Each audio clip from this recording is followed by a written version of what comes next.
Buenas noches para todos, mi nombre es Fernando Hernández de la Escuela de Ciencias Básicas, Tecnología e Ingeniería de la Universidad Abierta a Distancia UNAP. Actualmente estudio la tecnología en desarrollo de software. El día de hoy les vendré a exponer la tarea número 5 post tarea de la asignatura Algoritmos y Programación.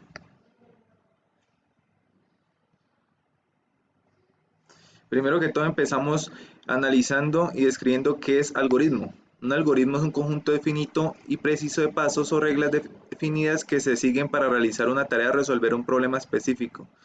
Los algoritmos son utilizados en diferentes áreas como la informática, matemáticas y la inteligencia artificial, entre otras. Continuamos con la descripción de algoritmo simple. Un algoritmo simple es un conjunto de pasos o reglas básicas y directas diseñadas para realizar una tarea específica. La simplicidad de un algoritmo generalmente se refiere a la claridad y facilidad de comprensión de las instrucciones, así como la eficiencia en la resolución de problemas.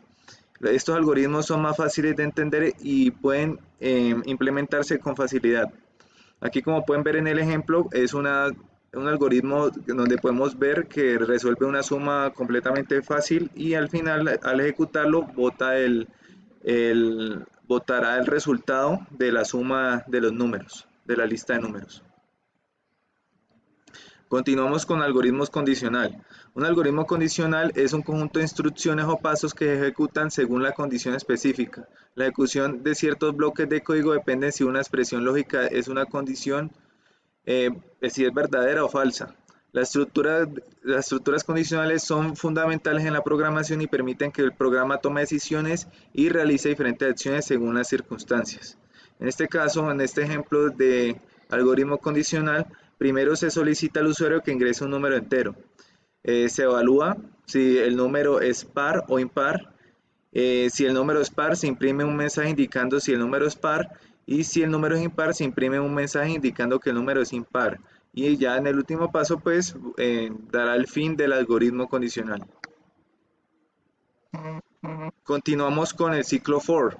El ciclo for es una estructura de control de flujo en programación que permite repetir un código un número específico de veces. Este tipo de ciclo es especialmente útil cuando se conoce de antemano la cantidad de iteraciones que se deben realizar. Aquí, como pueden ver en el ejemplo del ciclo for, primero pues definimos un rango de números del 1 al 10 usando variables de inicio al fin. Continuamos utilizando un ciclo for junto con range, inicio, fin más 1 para iterar sobre los números en ese rango. En cada iteración verificamos que el número par utilizado cumpla la condición y si es par lo imprimimos. Continuamos con el ciclo while.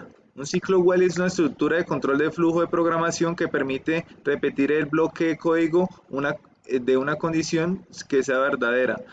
A diferencia del ciclo for, el ciclo while permite mientras la condición especificada sea evaluada como verdadera. La condición se verifica antes de que cada iteración y si la condición se vuelve falsa en algún momento, el ciclo termina y el control pasa al siguiente conjunto de instrucciones después del ciclo. Entonces, como pueden ver aquí en el ejemplo, este programa que hicimos imprimirá el número del 1 al 5, ya que el ciclo while se ejecutará mientras la condición del contador sea menor a 5 y sea verdadera. Dentro del bucle imprimimos el valor actual del contador y luego incrementamos el contador en 1 en cada iteración. El bucle se detendrá cuando el contador sea mayor que 5 y el programa imprimirá fin del programa. Continuamos con el bucle do while. El ciclo do while es una estructura de control de flujo que se utiliza en la programación para ejecutar un bloque de código al menos una vez y luego repetirlo mientras una condición especificada sea verdadera. A diferencia de los otros ciclos como el while estándar o en el do while, la evaluación de la condición ocurre después de la ejecución del bloque de código. Entonces aquí, como pueden ver en este caso, los pasos del ejemplo serían: se inicia el bucle while true y crea un bucle infinito. Se solicita al usuario que ingrese, si desea continuar. En el tercer paso se evalúa la respuesta y si es n, se utiliza la instrucción breathe para salir del bucle. Si la condición no es n, se ejecuta el código adicional dentro del bucle, en este caso imprime un mensaje. En el paso número 5, el bucle se repetirá hasta que el usuario ingrese n. Continuamos con listas. Una lista es un tipo de estructura de datos que se utiliza para almacenar una colección ordenada de elementos. Las listas son versátiles y pueden contener elementos de diferentes tipos, como números, cadenas de texto, otros objetos e incluso otras listas. Se definen utilizando corchetes y los elementos se separan por comas. Entonces aquí, como pueden ver, hay una lista de frutas en el ejemplo. En este ejemplo hay una lista simple de frutas, se crea la lista, se accede a elementos por índice, se añade una fruta final, se modifica una fruta y se muestra la longitud de la lista al final, como pueden ver. Continuamos con funciones. En Python una función es un bloque de código reutilizable que realiza una tarea específica.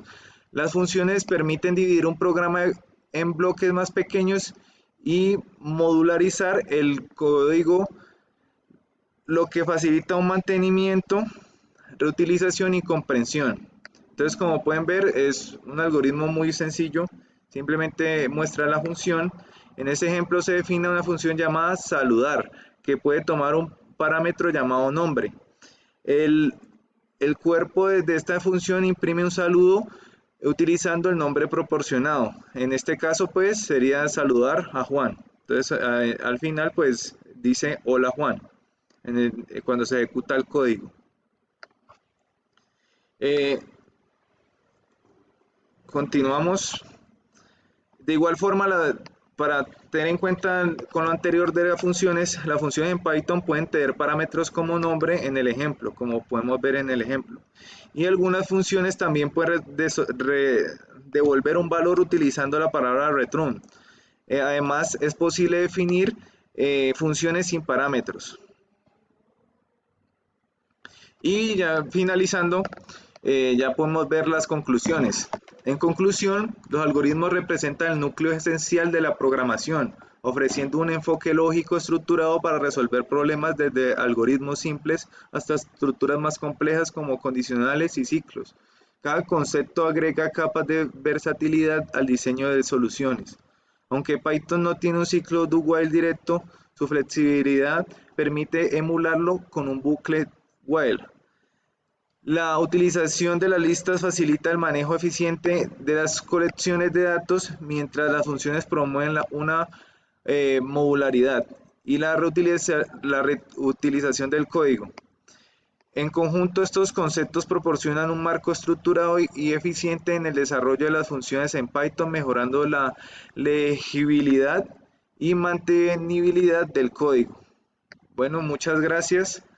Aquí, como pueden ver, está la bibliografía de los conceptos que saqué y muchas gracias.